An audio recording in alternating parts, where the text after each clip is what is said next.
नमस्कार।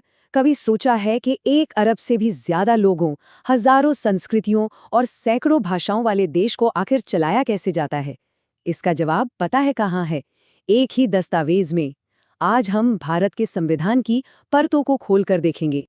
तो सवाल यही है, वो कौन सी गाइड बुक हो सकती है जो दुनिया के हर छठे इंसान की उम्मीदों, नियमों और अधिकारों को समेटे हुए हो। एक बात तो साफ है, ये सिर्फ एक किताब से कहीं कहीं ज्यादा है। जी हाँ, ये है भारत का संविधान। इसको ऐसे समझिए जैसे ये देश का एक आर्किटेक्चरल ब्लूप्रिंट हो। ये सिर्फ ये नहीं बताता कि सरकार कैसे चलेगी, बल्कि ये हर एक नागरिक के अधिकार और उसकी जिम्मेदारियों को भी तय करता है। तो चलिए इस शानदार डिजाइन के और करीब चलते हैं। आखिर वो क्या चीज है जो इस नियम पुस्तिका को इतना बड़ा और इतना जरूरी बनाती है? मूल संविधान में थे पूरे 395 अनुच्छेद। जरा सोचिए, ये इसे दुनिया के सबसे लंबे संविधानों में से एक बनाता है। अब सवाल उठता है कि इतनी गहराई और इतने विस्तार की जरूरत क्यों पड़ी? क्योंकि भारत की जो जबरदस्त विविधता है, उसे समेटने के लिए और शासन के हर छोटे बड़े पहलू को कवर करने के लिए ये जरूरी था। और इन अनुच्छेदों में है क्या? सच कहें तो सब कुछ है।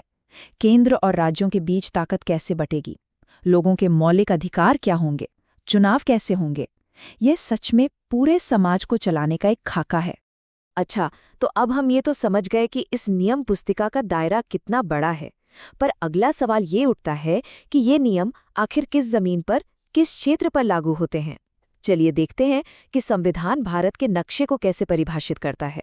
संविधान का पहला अनुच्छेद, बिल्कुल पहला, साफ कहता है इंडिया, जो कि भारत है, राज्यों का एक संघ होगा। ये जो शब्द है ना, राज्यों का संघ, ये बहुत सोच समझ कर चुने गए हैं। ये सिर्फ कहने की बात नहीं है, ये इस राष्ट्र के अटूट होने की परिभाषा है। और यहीं पर सबसे बड़ा फर्क समझ में आता है। भारत एक संघ यानी यूनियन है, महासंघ यानी फेडरेशन नहीं। देखिए, महासंघ में क्या होता है कि अलग अलग आज़ाद राज्य मिलकर एक समझौता करते हैं और चाहे तो अलग भी हो सकते हैं। लेकिन भारतीय संघ में राज्य एक पूरे देश का अटूट हिस्सा है, उन्हें अलग होने का कोई अधिकार नहीं है। और यही चीज भारत को एक अविनाशी संघ बनाती है। एक मजबूत संघ का ये जो आइडिया है ना, ये और भी साफ हो जाता है जब हम ये देखते हैं कि आज़ादी के बाद भारत का अंदरूनी नक्शा कैसे बना। प्रांतों और रियासतों के एक उलझे हुए जाल से आज के राज्यों तक का जो सफर है, वो अपने आप में राष्ट्रीय एकता की एक बहुत ही दिलचस्प कहानी है। आजादी के वक्त भारत का नक्शा एक पहेली जैसा था। एक तरफ तो सीधे अंग्रेजों के शासन वाले प्रांत थे, तो दूसरी तरफ सैकड़ों रियासतें थीं। इन सबको पार्ट ए, बी, सी और डी की एक बड़ी ही कॉम्प्लेक्स व्यवस्था में बांटा गया था। जाहिर है, इस पहेली को सुलझाना तो था ही। शुरुआत में थोड़ी हिचकिचाहट थी। 1948 में धर आयोग जैसी कमिटियां भी बनी, लेकिन भाषा के आधार पर राज्यों की मांग को ज्यादा देर तक टाला नहीं जा सकता था।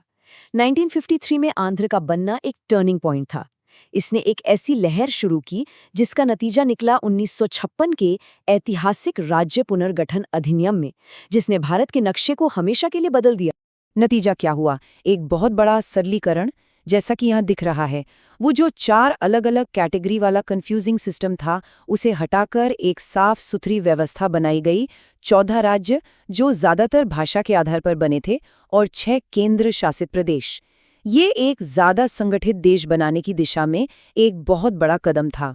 तो ठीक है, हमने देश का ढांचा समझ लिया, उसके हिस्से समझ लिए, पर इस ब्लूप्रिंट का सबसे जरूरी हिस्सा कौन है? वो लोग जो इस देश में रहते हैं, मतलब भारतीय नागरिक कौन है?